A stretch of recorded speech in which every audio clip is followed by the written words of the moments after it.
Welcome to Straight Talk with Sandra Reish. Are you trying to master the game of life without success? There are secrets and strategies to living your best life.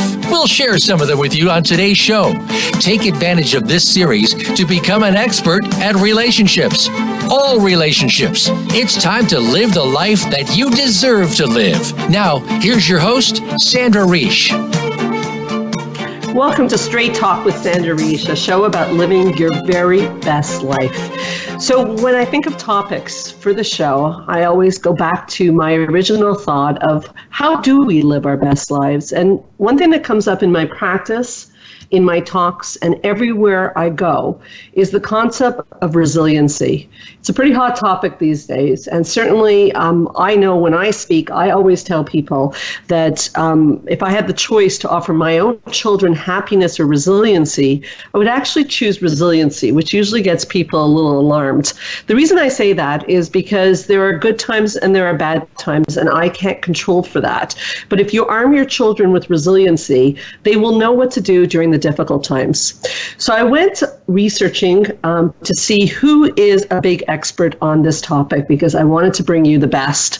And by the way, if you do want to join the conversation today, you hear anything you want to ask about, you can join the conversation at 1-866-472-5792.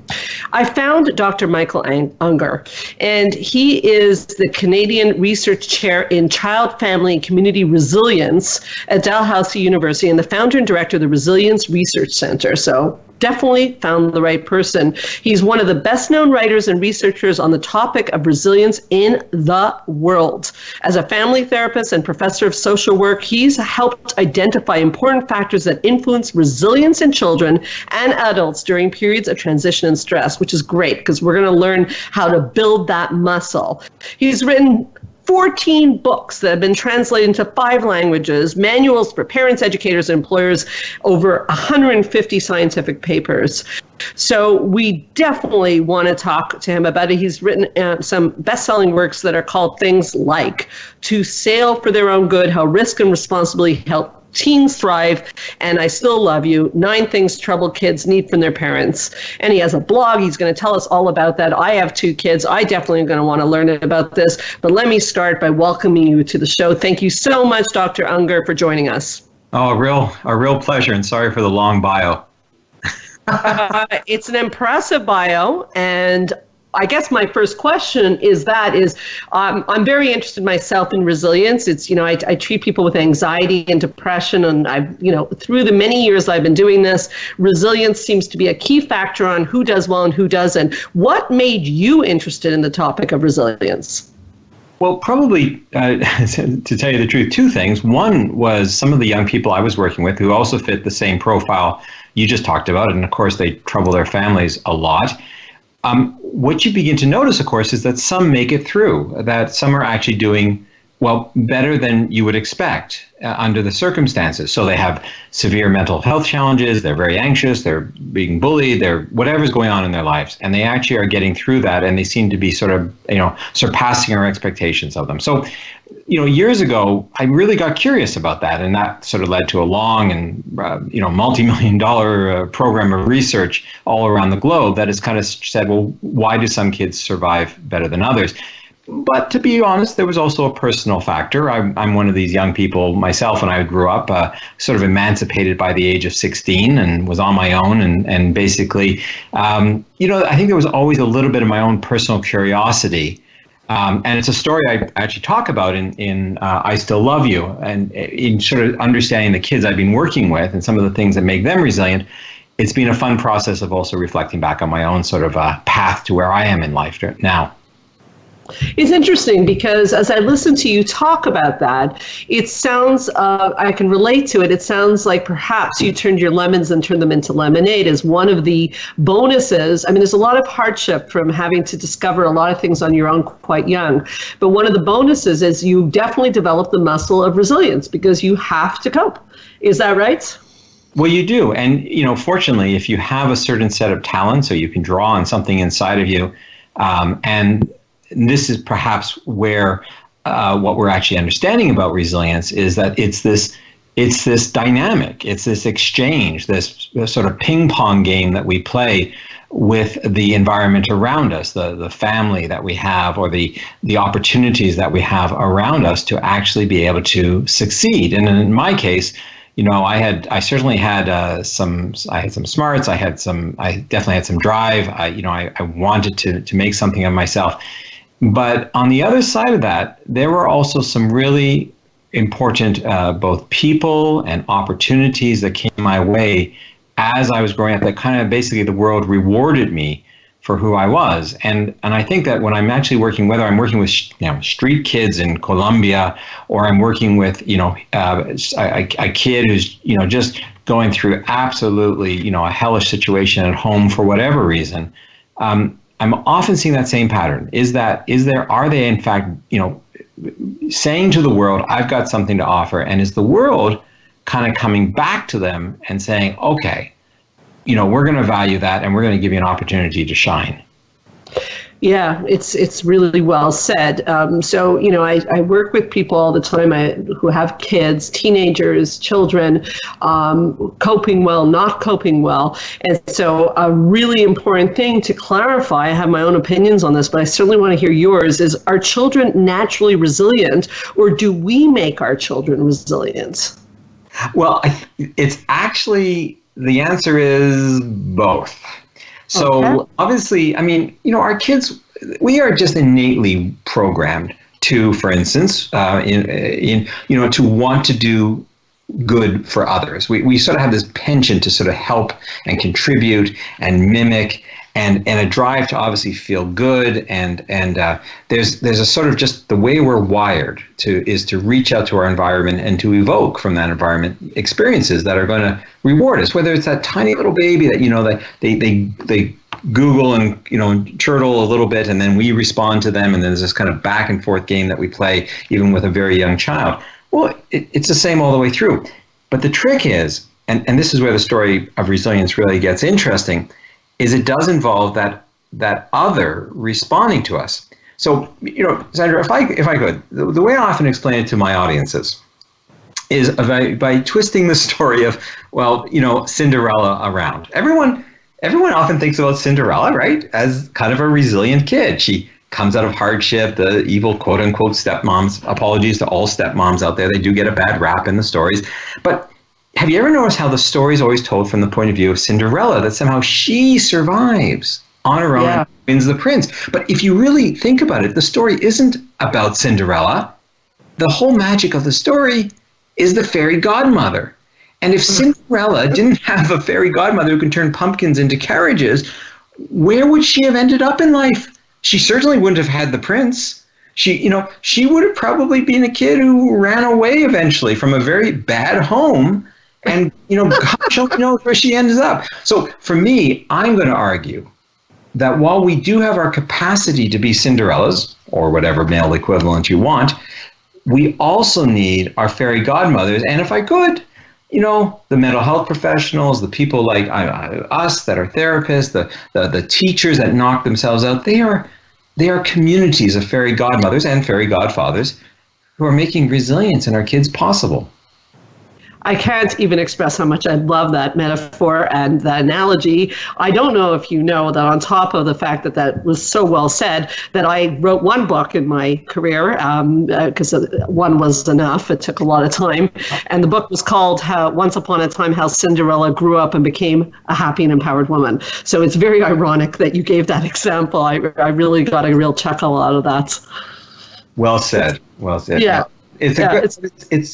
It is that notion of that game back and forth, and to be fair, that's a fun example and it's a great example. But the science, whether we're talking, and I don't want to get too technical, obviously, but we're talking like the epigeneticists, that the folks looking at all our genomes and everything else.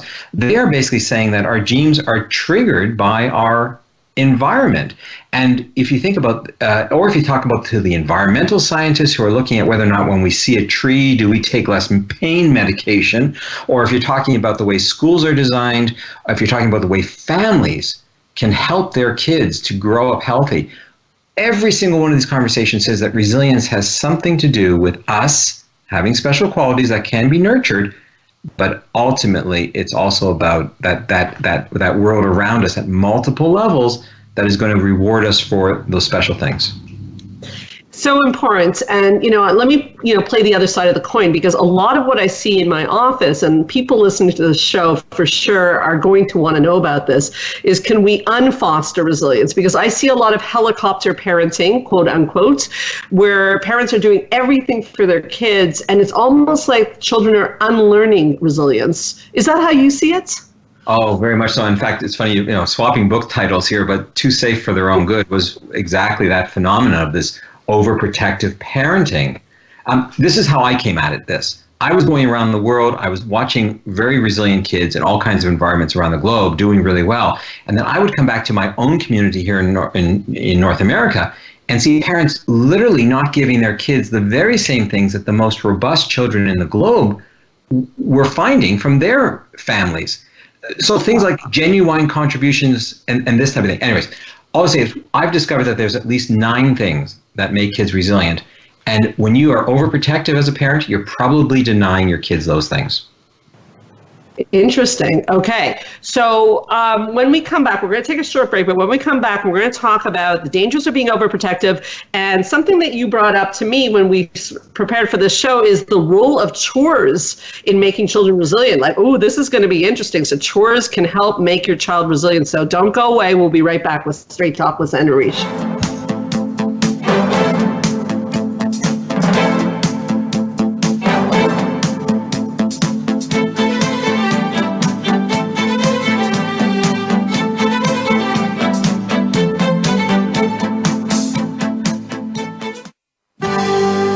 Your life, your health, your network. You're listening to Voice America Health and Wellness. Spa Munari is a full-service wellness day spa located at the heart of West Island, Quebec. Submerge yourself in beauty with one of our many treatments, specially catered to your needs. We offer facials, manicures, pedicures, hair removal, massages, body treatments, and so much more. Enjoy our ultimate relaxation experience with our spa packages. We offer a men's menu as well. Call us today to book your next appointment at 514-695-5040 or visit us on the web at spamunari.com. That's 514-695-5040 or spamunari.com. Join the therapist who is affectionately known as the Couple Whisperer, Sandra Reish, on her famous couple retreats and change your life forever.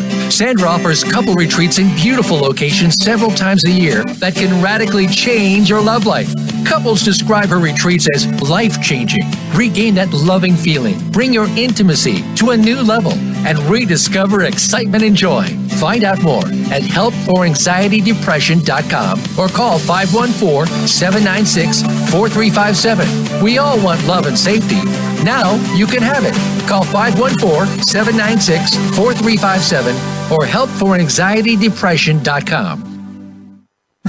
Change your life forever with the latest cutting-edge products for home study treatment for anxiety, featuring the clinical director of the Montreal Center for Anxiety and Depression and host of Straight Talk, Sandra Reish. Sandra is joined by top therapist Georgia Dow in this revolutionary anxiety videos therapy series. Thousands of people have benefited from this scientifically proven treatment approach. Isn't it time you chose yourself? Visit anxiety-videos.com right now. That's anxiety-videos.com and change your life forever. A fresh look at today's health. Voice America Health and Wellness.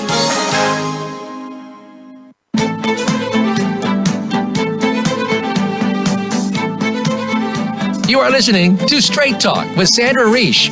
To connect with the program today, please call 1-866-472-5792. Again, that's 1-866-472-5792. You may also send an email to info@helpforanxietydepression.com. Now, back to Straight Talk. Here's Sandra Reish.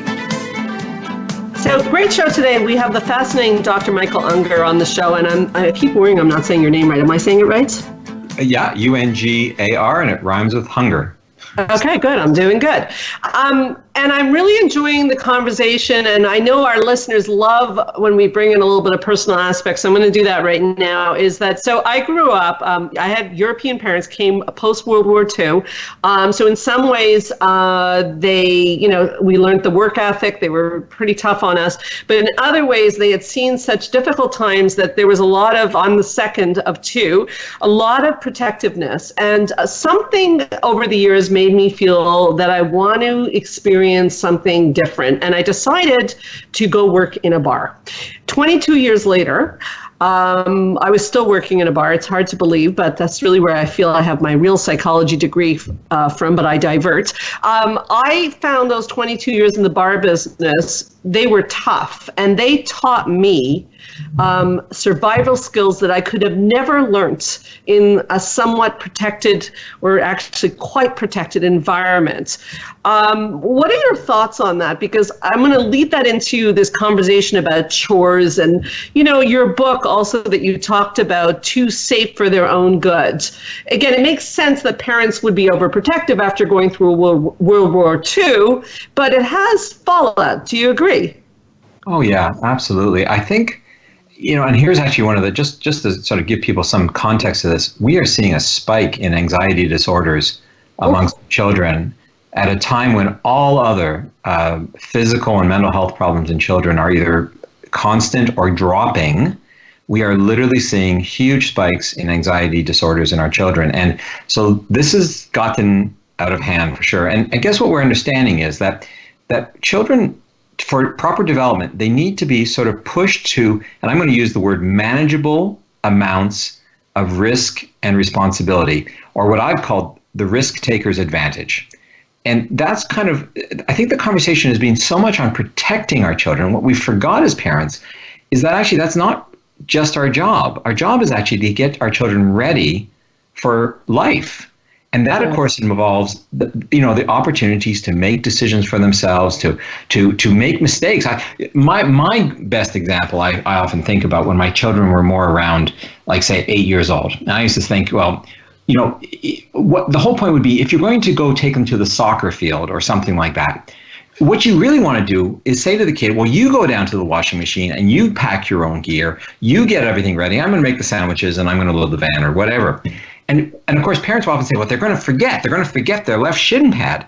And I always say, that's exactly what you want to happen. And then you don't want to just come home and get the shin pad. You want them to sit on the bench and to feel that anxiety, or that little bit of, well, not anxiety, but that discomfort of saying, I messed up and this was a problem that I can solve. And so the next time, they're probably going to remember their shin pad, or maybe it's going to take 3 or 4 tries. But my God, I love this. But the point is that, don't you want them at age 8 to experience that sort of sense of discomfort that they've made a mistake before they get to be 16 and they try something completely outlandish, or 24 and they run up their visa bill to some outrageous amount of money that they can't pay back, or like there's all these other perils that they're going to hit later in life. If we don't give them manageable ones that have no big consequence for the future when they're old enough to handle the consequences and fix the mistake, then we're not actually doing our job as parents. I think that's actually part of it.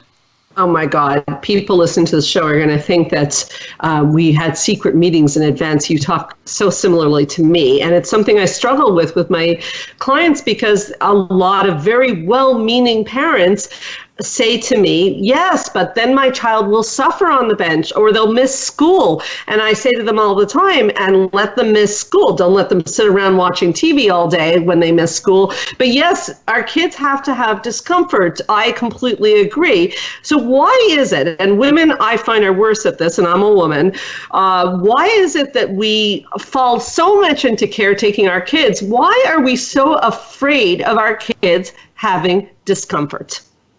Well, I think that some folks have been looking at this. It has something to do with, generally speaking, it's a phenomenon that more people, the smaller our families become, and ironically, the more wealthy we become, this is what seems to be the pattern. And maybe it has to do with we somehow get that our child's success is tied up with our own personal definition of success. Whereas maybe it was just good enough that children sort of had nice lives. They got on, they had a nice relationship, they moved on, whatever. But suddenly it feels like sometimes that child's experience, whether it's the hockey parent who's timing, my child played 8 seconds less than the other child, and suddenly they feel the narcissistic wound, the slight, that somehow this is against them. And what we need to do, to be fair, I understand that, but at the same time, we really have to challenge ourselves to say, just a second, maybe the thing to do here is to let my child monitor the amount of time that they're playing or whatever, and see if they feel that somehow they've been wronged. And if they do, coach them or teach them to say something to their coach. Because what's happening, unfortunately, is a lot of children aren't developing these life skills to confront, terrible situations later in life. And I'll just give you a very funny example, because I teach in a university, and you think, the kids we get, our students, would have that independence. But in fact, the biggest challenge now on university campuses is not plagiarism. It's actually parents writing papers for their kids. Oh my. This has become a serious problem. And then you, as a teacher, the professor, you kind of have to say, to the student, well, I noticed your mom misspelled there, and there. She keeps confusing those three. It's like, how do you say that politely, right? Oh my God, really? I can't. This I have not heard. This is new for me. I can't believe it. It's unfortunate, and even to parents are showing up at residences. Parents are calling after job interviews. They're calling employers to ask about why their kid didn't get a job. They're they're setting up the kids' bank accounts. I have met young people who honestly really do not know even how to write a check or pay even anything. They've just lost these essential skills as sort of older. They're not ready to make that transition into adulthood, and that I think parents really have to stop and say, is my child, well, maybe they're protected, yes, but are they ready for life? Which is really about resilience, about having those capacities to have the skills to interact in the world in a way that basically will be able to survive a tragedy, something that really is burdensome on us.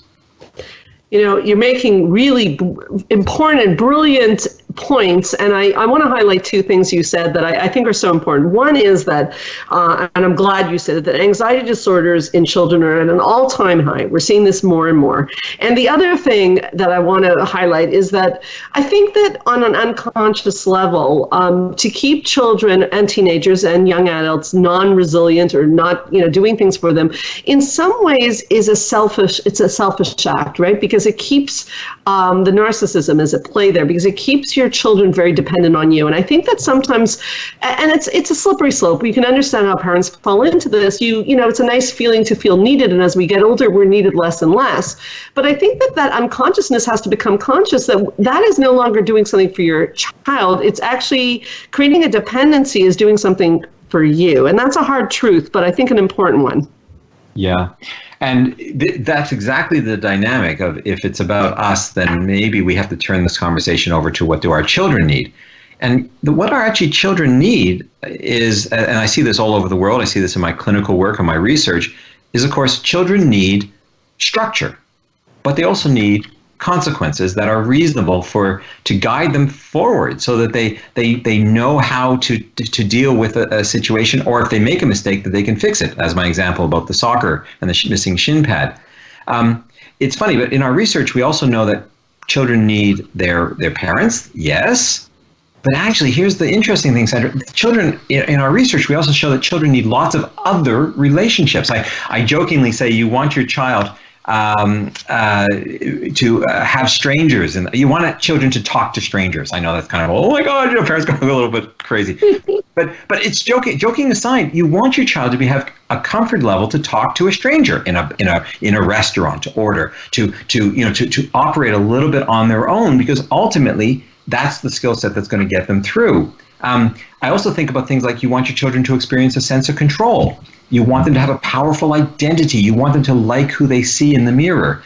Now, all of those experiences are things that we create environments for children to experience. So a child is given choices that they can manage, And when we do that right, it seems like this is basically, it facilitates them so that they can actually grow up in a really good way. It's this dynamic, isn't it? It's back to that ping pong metaphor of us, we needing these things and then the world rewarding us with them. Amazing.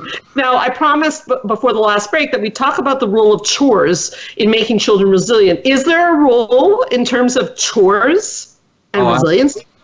Absolutely. I mean, and this comes from the kids themselves. When I watch kids who are resilient, what they'll tell me is that they have a genuine contribution to the welfare of others. A while back, I even wrote a book on this called We Generation. But I mean, the whole idea is that if we don't want selfish kids, we have to give them, as the adults in their life, opportunities. Now, I do say a genuine contribution. Like, for instance, if you want a kid to feel really powerful and special and a powerful identity and like they belong in your family and everything else, I mean, if you're having a dinner party for grandpa's 90th birthday, it's one thing to tell them to empty the dishwasher. Okay, that's a nice thing to have them do. But it's a whole nother thing to say, I'm really struggling here to keep up and get everything ready and everything else. Would you make the cake or ice the cake? Now, I know, and you know that it's not going to be perfect. It's going to be kind of lopsided and, not kind of disheveled, and the icing isn't going to be the right color and everything else. But the point is, you can bet that grandpa and everyone else is going to really acknowledge that that's an amazing cake or an amazing icing job or something. And there's this dynamic again that we want kids to have chores, and some of it is routine, like mowing the lawn or whatever, but some of it also has to be acknowledged as a genuine contribution to the welfare of the family, that this family is better off for what the child has done. That's the message. No words. Great strategy. Very important for people to hear. We're going to come right back and we're going to talk about why, and this is fascinating to me, why some children seem to thrive and sometimes their sibling doesn't. We'll be right back with Straight Talk with Sandra Reish.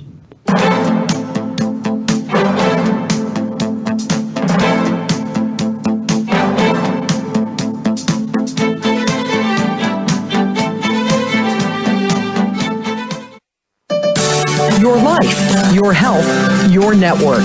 You're listening to Voice America Health and Wellness. Change your life forever with the latest cutting-edge products for home study treatment for anxiety, featuring the clinical director of the Montreal Center for Anxiety and Depression and host of Straight Talk, Sandra Reish. Sandra is joined by top therapist Georgia Dow in this revolutionary anxiety videos therapy series. Thousands of people have benefited from this scientifically proven treatment approach. Isn't it time you chose yourself? Visit anxiety-videos.com right now. That's anxiety-videos.com and change your life forever. Spa Munari is a full-service wellness day spa located at the heart of West Island, Quebec. Submerge yourself in beauty with one of our many treatments, specially catered to your needs. We offer facials, manicures, pedicures, hair removal, massages, body treatments, and so much more. Enjoy our ultimate relaxation experience with our spa packages. We offer a men's menu as well. Call us today to book your next appointment at 514-695-5040 or visit us on the web at spamunari.com. That's 514-695-5040 or spamunari.com. Join the therapist who is affectionately known as the Couple Whisperer, Sandra Reish, on her famous couple retreats and change your life forever. Sandra offers couple retreats in beautiful locations several times a year that can radically change your love life. Couples describe her retreats as life-changing. Regain that loving feeling, bring your intimacy to a new level, and rediscover excitement and joy. Find out more at helpforanxietydepression.com or call 514-796-4357. We all want love and safety. Now you can have it. Call 514-796-4357 or helpforanxietydepression.com. Your life, your health, your network. This is Voice America Health and Wellness.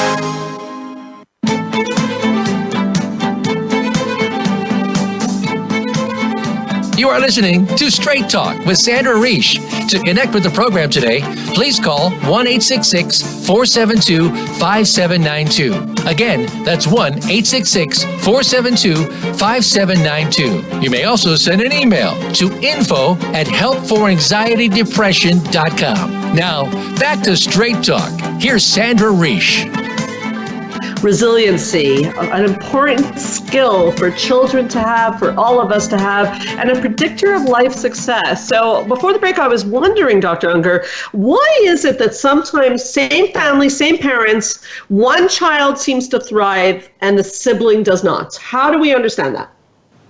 Well, the way we understand it is we have to think about this, and unfortunately it gets a little bit complicated because you have to think about things like personality, genetics, but you also have to think about talents and opportunities that we're rewarded for. I mean, let's face it, some families are just having they'll honor a certain personality, a certain more robustness in a child, one who gets out there and rough and tumble.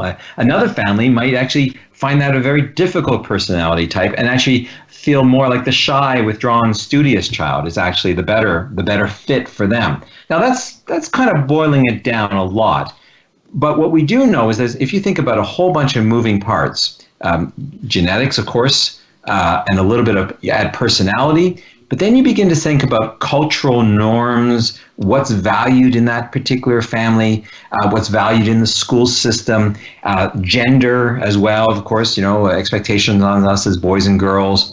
All these things, if you begin to sort of juggle all these balls in the air, you begin to think, okay, wait, this is a very complicated puzzle of interactions. And it's not that unlikely that in this push-pull, a child might go one direction while a sibling with a slightly different set of capacity to evoke from their environments what they need and certain different set of talents is going to be rewarded or given cues or given opportunities that are quite different as well. So you can sometimes see two siblings and one ends up, the great scholar or the great name your perfect ideal profession, and the other is somehow perceived as, or maybe they end up in some sort of addictions problem or something like that. So what we actually know from those things is that genetics accounts for maybe anywhere from 20 to 30 to 40% of our outcomes, and then the environment accounts for a whole bunch more. So, so how we're rewarded and this constant sort of dance with the world. If I could, Sandra, just to give you a very simple example of that, think about a child, and we know this from research, a child who's raised, say a child who's very hypersensitive to his environment, but he's raised in a home that's very nurturing, very secure, absolutely zero stress on a child. We know that these hypersensitive children quite often become very artistic, very expressive people. They're the painters, the artists, those kinds of things. But put that same child with that hypersensitivity into an environment where they're not cushioned, where the family is in chaos, there's been a lot of disruption, a lot of maybe violence in the community or whatever, a lot of moving around, a lot of poverty, et cetera, et cetera. And that same set of sensitivities in a very harsh environment could actually just cause a child to, develop anxiety, to sort of shy away from the world. So you begin to sort of think in terms of these, what's sometimes referred to as orchids and dandelions. And each kind of flower thrives in a very different environment. Switch the environment, and the flower doesn't do so well. Fascinating. Makes sense. I've noticed also that, the firstborn, secondborn concept that, with our first child, we do tend to bubble wrap a bit more than with our second child. And sometimes part of it is also the more the child that we look out for more tends to be less resilient. Yeah, it's that you do sort of anecdotally see that pattern where somehow I think with the second child, we're all just frankly too exhausted to pay that much attention. All right? We're just, you're just happy you don't drop them. You're so exhausted if your two children are born reasonably close together. Now, I think there is something about that the first child has a lot more attention doted on them. And the other side, though, of that is sometimes you also see that child raised with a lot more responsibilities with siblings. So it can cut both ways. But what you're highlighting, Sandra, is something so important, is that you're talking about a dynamic within a family unit, and that different children based on the opportunities they get to shine and to show their talents, are going to experience their parents and their family situation in very different ways because of that, right? I mean, if you have a lot of children and you're the eldest and you have to look after them, then you're going to sort of respond to that. If you're the only child and you're being doted upon a lot and you're not getting a lot of chances to sort of, spread your wings and try things because you're the focus of all the attention, then sometimes those kids actually develop a capacity to talk to adults really well. They're very good communicators, but they don't always have the sort of the social skills to work with their peers and that type of thing.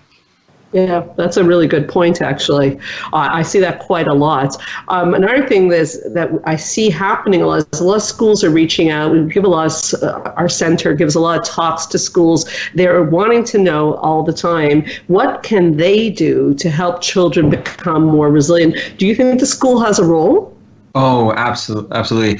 And I know I blog on a variety of topics on Psychology Today's website, but I mean, in some of those blogs, I often will talk also about schools. And we often focus on schools as, bullying and we worry about this and we worry about that. But you think about it, schools are fundamentally a catalyst for resilience, or they can be when they allow themselves. I'm not sure if many of your listeners can identify with this movement among some schools to stop allowing children to, one school I know won't let children do cartwheels anymore because they might fall on their head. If you my God, no, I cannot believe you're telling me this. I am telling you, and there's schools that won't let children run on the playground anymore because they might trip and fall. So schools can become as absolutely crazy as some parents on these kinds of overprotective rules. But when schools don't do that and they function as spaces where children are, in a sense, given, coming back to some of the themes I've been talking about, let's list them off: structure and reasonable consequences. Great things for kids to have. Great things for kids to talk, well, I've said talk to strangers, but the real idea is to have those connections with someone other than their parents. The one I always find, kids who seem really vulnerable in my practice always end up talking to the janitors at school. Those janitors are these salt of the earth people who just sort of, they're kind of let these kids kind of stay off the playground and be sheltered in their shadow as they sort of do the chores of the school. I love when kids can feel like they really genuinely belong at school when people see them there. A lot of kids experience when they enter the school someone saying their name, greeting them by name, noticing if they have their lunch. Those small acts of kindness, what I'm hearing from kids is that adds up to saying that this is a safe place, and this might be for some kids the only place that they feel safe in their world. So if you begin to accumulate these things, you begin to say, wow, you have a rich environment. And by the way, I'm not talking at all about math and science and learning, and I'm not talking about that stuff. I'm talking about engagement, of giving a child a feeling of safety, security, predictability, commitment, learning life skills, of routine, of all these things that fundamentally give a child an opportunity for that reflection on their life, that feeling of really being cared for, of being safe, and ultimately, if I could add, even being treated in a socially just way, being treated fairly. This is what schools can give kids. Wow. Well said. And I know the dilemma that they're having is, you mentioned schools where you can't run, you can't do a cartwheel, which sounds outrageous to me. But I know that when I talk with schools, they tell me that part of that is coming from the fact that when they do allow, and I don't know that particular example, but when they do stretch a little bit and let kids fall on their feet, so to speak, literally and figuratively, then the parents are complaining. So they're in a tough situation. And so my question there would be is how, obviously a radio show is one way, but how else do we get the word out and get parents on board with this? Because the schools are not going to create the environment that you're talking about if the parents keep, especially private schools, which the parents are paying, and if the parents are not on board, there's a constant dilemma. Being seen. So part of this is two solutions. One is sort of the community-wide. I say to parents, find another parent who thinks like you. One of the examples is a walking school bus. I'm not sure if your listeners have heard that phrase, but it's where parents in a community say, we're fed up with basically watching our kids not have enough exercise, and the school is not that far, and the roads are not that big, and gosh darn, why don't we get 3 or 4 kids together into a walking school bus? Now, that principle might not be the best for all situations, but the principle of getting parents together to collectively fight back against this kind of a over nanny generation, this overprotective parenting thing, and indeed to encourage the schools to push the limits, to have sleepovers, to get their kids out and about. Now, if I could, I when I'm really stuck with a parent, and I know a lot of maybe educators are listening to this, what I do find is I can walk parents through 4 questions that are quite succinct that actually get them out of this pattern. And very, very quickly, the 4 questions are, first, when you were the same age as your child, did you take any risks? And once a parent sort of, chuckles a little bit about that, you say, did you learn anything from taking those risks as a kid? And they usually say something like they learned something. The third question is, were those lessons helpful to you later in life? And usually they reflect on, yes, they learned something. Maybe they'll never date a person like that again or whatever. But then the last question, the 4th question is, how are you going to teach your own child the same life lessons and get them ready for life? That's the focus, not on what. The focus shouldn't be on stopping the protection. The focus should be on helping us to give our kids the same life lessons that made us who we are as adults. Yeah, I love the succinctness of those questions. It does sort of force someone to look at the reality that, protecting kids to that level is not going to work and didn't work in our own childhoods. Because I, similarly often say to people, how many people in this room find the worst moment in their life it made them who they are?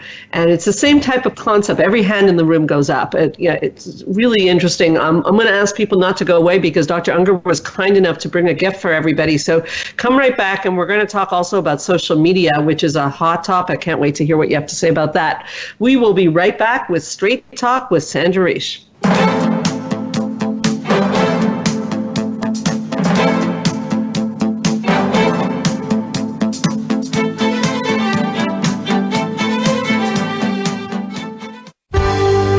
Your life, your health, your network. You're listening to Voice America Health and Wellness. Change your life forever with the latest cutting-edge products for home study treatment for anxiety, featuring the clinical director of the Montreal Center for Anxiety and Depression and host of Straight Talk, Sandra Reish. Sandra is joined by top therapist Georgia Dow in this revolutionary anxiety videos therapy series. Thousands of people have benefited from this scientifically proven treatment approach. Isn't it time you chose yourself? Visit anxiety-videos.com right now. That's anxiety-videos.com and change your life forever. Spa Munari is a full-service wellness day spa located at the heart of West Island, Quebec. Submerge yourself in beauty with one of our many treatments, specially catered to your needs. We offer facials, manicures, pedicures, hair removal, massages, body treatments, and so much more. Enjoy our ultimate relaxation experience with our spa packages. We offer a men's menu as well. Call us today to book your next appointment at 514-695-5040 or visit us on the web at spamunari.com. That's 514-695-5040 or spamunari.com. Join the therapist who is affectionately known as the Couple Whisperer, Sandra Reish, on her famous couple retreats and change your life forever. Sandra offers couple retreats in beautiful locations several times a year that can radically change your love life. Couples describe her retreats as life-changing. Regain that loving feeling, bring your intimacy to a new level, and rediscover excitement and joy. Find out more at helpforanxietydepression.com or call 514-796-4357. We all want love and safety. Now you can have it. Call 514-796-4357 or helpforanxietydepression.com. Your life, your health, your network. This is Voice America Health and Wellness.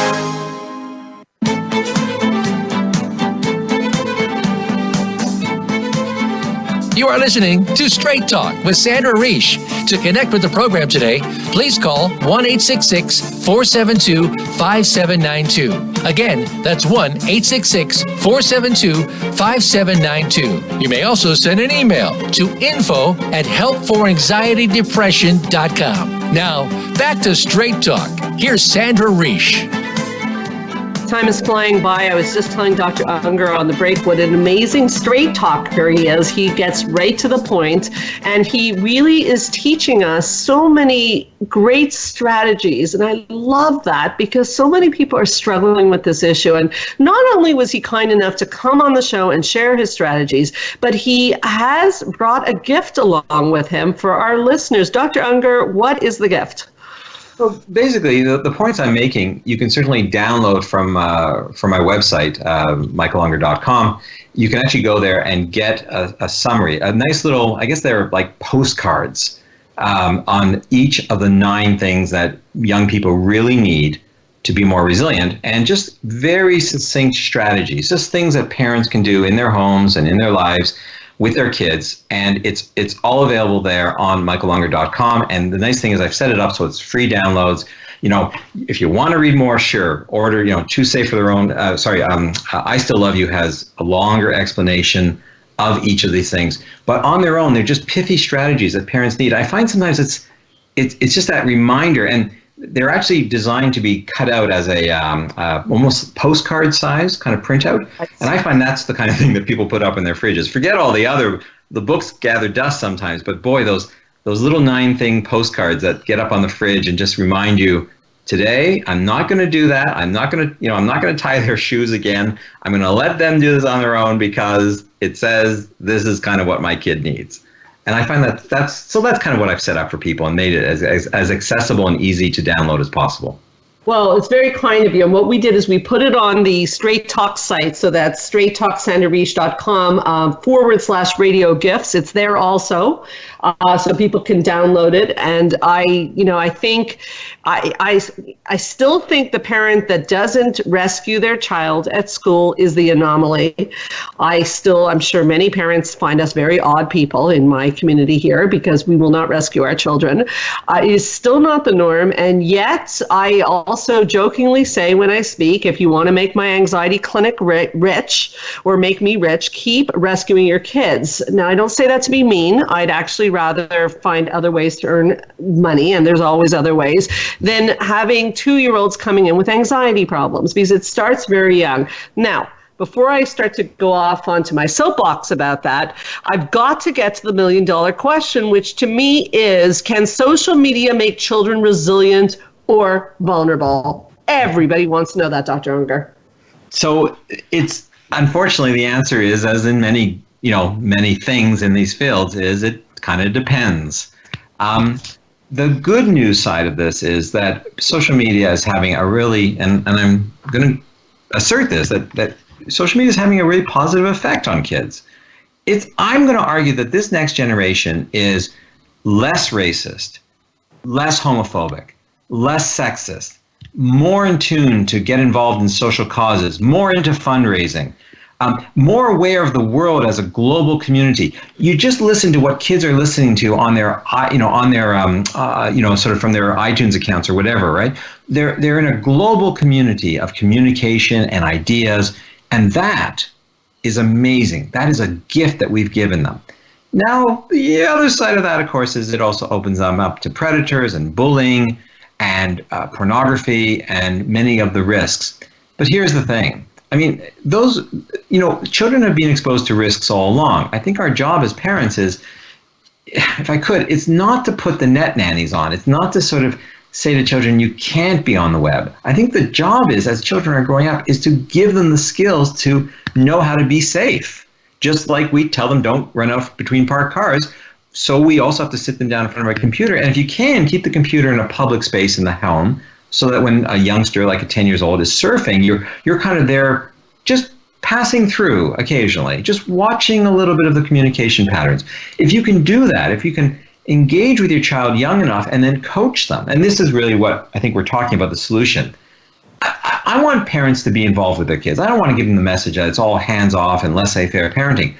I just want to switch the conversation from protecting them to coaching them while they're young enough, so that it's not telling them don't climb the tree. It's standing there under the tree and saying, well, do you feel safe up there? Do you have a good handhold? Do you know where you're going? Do you know how to get back down? Where do you want me to stand? What kind of help do you need? Suddenly we're talking about coaching our children into the next phase of life. And the internet is just one of those tools, one of those dangers that they're going to have to learn to navigate and figure out. And I'm just kind of saying there's so much good potential there. We don't want to sort of take it away. What we want to do is make it useful. I give another example is health. Obviously, there's so many good tools on the internet now to help kids be healthier, to be more mindful, to do good deeds for others. There's a hyper awareness of children in other countries, in other contexts. There's so much that you can do with that internet. And that's, I guess, what I'm saying to parents is, rather than just trying to turn it off, maybe the point is to engage it and, realize its potential. Okay. I'm assuming just to make it clear, when you talk about a 10-year-old surfing, we're still talking about limited surfing. I just want to make sure that's clarified, because I don't know, maybe we don't agree on this, and that's okay. But I know with anxiety, a lot of time on the internet can lead to more anxiety. So are you talking about limited use of internet or unlimited use? I just want for our listeners to be clear. No, I'm talking about limited. I'm talking about a child who has a healthy amount of time. And unfortunately, the Centers for Disease Control is saying that one of the biggest risks to children's health right now is that excessive use, more than 3 hours a day of non-school related use of the internet or online systems is a serious danger to children's mental and physical health. So we're not talking about it. But what I am talking about is when a child is engaged there is to coach them on how to be there, and in a sense that's our job, to be present in our children's lives through each of these dangerous territories. It's so beautifully said and so obvious in a way, and we forget it, is yes, that is our job, to coach them through, treacherous waters, if you will, the internet, crossing the street, dealing with difficult situations. I couldn't agree with you more. I'm very in love with what you're saying, and you have a great way of saying it. Time has run out. I'm not happy, because we'll have to have you back, because what you're doing is a great service to the world. So first of all, I really want to thank you for coming on Straight Talk. I also, before you go, I want to make sure people know how to find you. How do they find you if they want to find out more about the work you do?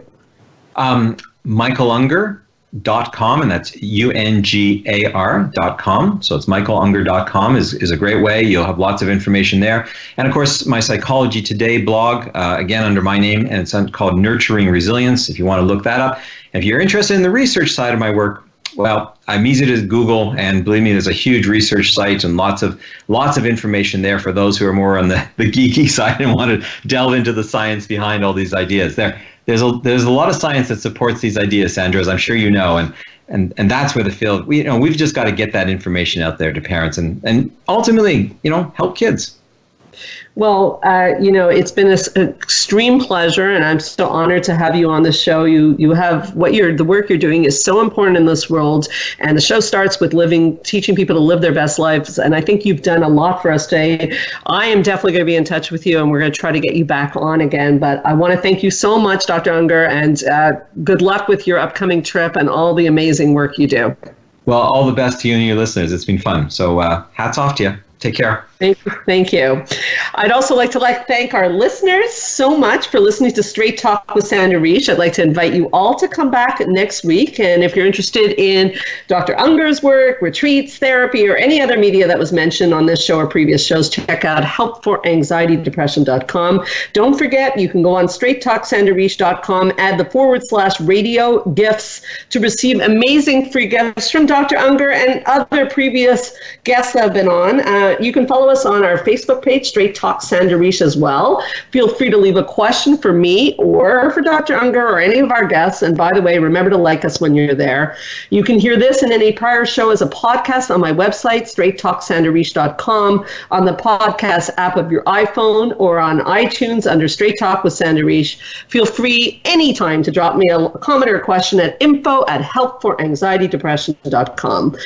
My name is Sandra Reish, and I promise I'll help you learn to live your best life again next Thursday, same time, same channel. In the meanwhile, this is Straight Talk with Sandra Reish. Keep your eyes on the stars.